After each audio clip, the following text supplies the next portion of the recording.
अस्सलामुअलैकुम मोअज़्ज़ज़ नाज़रीन, आपका मेज़बान अज़हर सलीम आपकी खिदमत में हाजिर है और आप देख रहे हैं अपना प्यारा पाकिस्तान। अपना प्यारा पाकिस्तान के मोअज़्ज़ज़ नाज़रीन, आज आपके साथ मैं ओमान के वीज़े के हवाले से कुछ इन्फॉर्मेशन शेयर करूंगा। आज से कुछ मंथ पहले भी ओमान के वीज़े बंद हुए थे। उस वक्त मुकम्मल बंद नहीं हुए थे, कुछ कैटेगरी के वीज़े जो है ना उन्होंने बंद किए थे। तो जो ज़्यादा लो कैटेगरी थी ना उनके वीज़े बंद किए थे। अभी जो बात चल रही है सोशल मीडिया पे, बात चल रही है जी ओमान के वीज़े बंद हो रहे हैं। बिल्कुल ओमान के वीज़े बंद हो रहे हैं और इस दफ़ा मुकम्मल जो कैटेगरी है ना वो वीज़े बंद हो रहे हैं, जिसमें फैमिली वीज़ा भी है, विजिट वीज़ा भी है, रेजिडेंस वीज़ा भी है। तीनों कैटेगरी जो है ना वो इस वक्त बंद होने के चांस हैं 90%। अभी वीज़ा बंद क्यों हो रहा है? देखिए, वीज़ा बंद इसलिए हो रहे हैं कि हम लोगों ने, खासकर पाकिस्तानी, मैंने यहाँ पर जो विजिट करके देखा है ना ओमान के अंदर, तो ज़्यादातर पाकिस्तानी है ना। मैंने चले 2-3 कंट्री में विजिट किया और मैं सबकी बात बताता हूँ। जो भीख मांगने वाले होते हैं ना, ज़्यादातर पाकिस्तानी होते हैं। ज़्यादातर पाकिस्तानी होते हैं, उसमें बूढ़े होते हैं, बच्चे होते हैं, ठीक है, और लड़कियां होती हैं, औरतें शामिल होती हैं उसके अंदर जो भीख मांग रही होती हैं। अब लोगों ने ज़्यादातर ओमान के अंदर क्या काम किया कि लोगों ने अपनी फैमिलीज बुलाई हुई हैं, अपने छोटे छोटे बच्चों से वो भीख मंगवा रहे हैं। अब भीख मंगवा रहे हैं, अपने छोटे छोटे बच्चों को औरतों के साथ भेजते हैं। कोई 100 पैसा देता है, कोई 200 पैसा देता है, कोई नहीं देता। हर बंदा अपना अपना अलग अलग कमेंट कर देता है उनको। बूढ़े लोग आए हुए हैं। अभी सिर्फ एक तो ये मेन वजह है।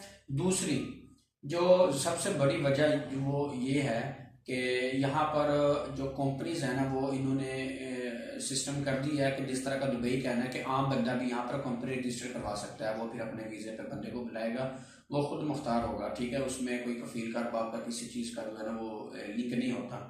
अभी यहाँ पर लोगों ने लोगों को बुलाया, वीज़ास दिए और एग्रीमेंट के ऊपर जो सैलरी लिखी है उसके मुताबिक सैलरी नहीं देते, सैलरीज कम देते हैं। लोग बाहर काम करने के लिए जाते हैं। जब बाहर काम करने के लिए जाते हैं वो कहते हैं जी जी बताइए आप किस कंपनी से आए हैं, आप सेम फील है आपका, अरबाब का क्या नाम है, ये वो उस अरबाब का काम नहीं होता जिस कंपनी में या जिस जगह पर वो काम कर रहे होते हैं।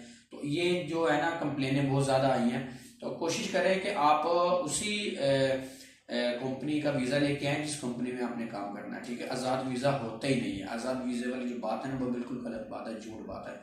और मैं अपने टिकटॉक जो मेरा वो चैनल है उसके ऊपर भी मैंने ये वीडियो अपलोड की थी कि खुदा का वास्ता है, क्यों आप ऐसा काम करते हो कि आपको भीख मांगने की वजह से आपके जो वीज़े हैं ना वो बैन किए जाते हैं। तो अगर आपने अपनी फैमिलीज यहाँ पर बुलानी है तो यार, अगर आप वेल सेटल्ड है यहाँ पर, आपका काम अच्छा है, आपके पास पैसे हैं, तो आप बुलाएं, उनको घर पे रखें। आप उन छोटी छोटी बच्चियों को बाहर भेज देते हो, चाहे भी चाय बेचो, जाओ भी जाके पैसे मांगो।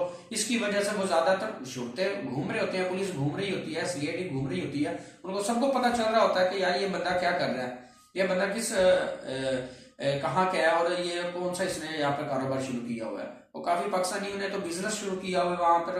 पाकिस्तानी में लोगों को पैसे देते हैं जी, ठीक है, वहां 20,000 30,000 हमारे यहाँ मैं आपको लाख रुपए सैलरी दूंगा। और वो क्या करते हैं, वो जगह जगह पे उनको छोड़ आते हैं, जो जी आपने इस एरिया में सारा दिन घूमना है, आपने इस एरिया में सारा दिन घूमना है। तो यार ये काम छोड़ दो। इन्हीं कामों की वजह से ज्यादातर जो वीजे है ना वो पाकिस्तान के बंद होते हैं। दूसरी मैं सबसे अहम बात है वो ये करना चाहता हूँ कि मैं जो भी वीडियो अपलोड करता हूँ ना, तो किसी भी कंट्री के हवाले से, तो कुछ लोग मुझे मैसेज करते हैं कि सर हमें ऑस्ट्रेलिया का जो है ना वो वीज़ा चाहिए, हमें किसी भी कंट्री का वीज़ा चाहिए। मतलब वो बड़ी बड़ी कंट्री का जो है ना वो नाम लेते हैं। तो यूएसए का नाम लेते हैं, ऑस्ट्रेलिया का लेते हैं। क्या देखें, उनके पास जो डॉक्यूमेंट होते हैं ना वो अरब कंट्री के होते हैं। वो सिर्फ अरब कंट्री में जा सकते हैं। अगर वो बोलेंगे हमें यूएसए या ऑस्ट्रेलिया भी जाना है तो वो उनकी बात बिल्कुल गलत है। वो वहां पर रिस्क लेते हैं, इंफॉर्मेशन लेते हैं, पैसा खर्च करते हैं, वो उनका डूब जाता है।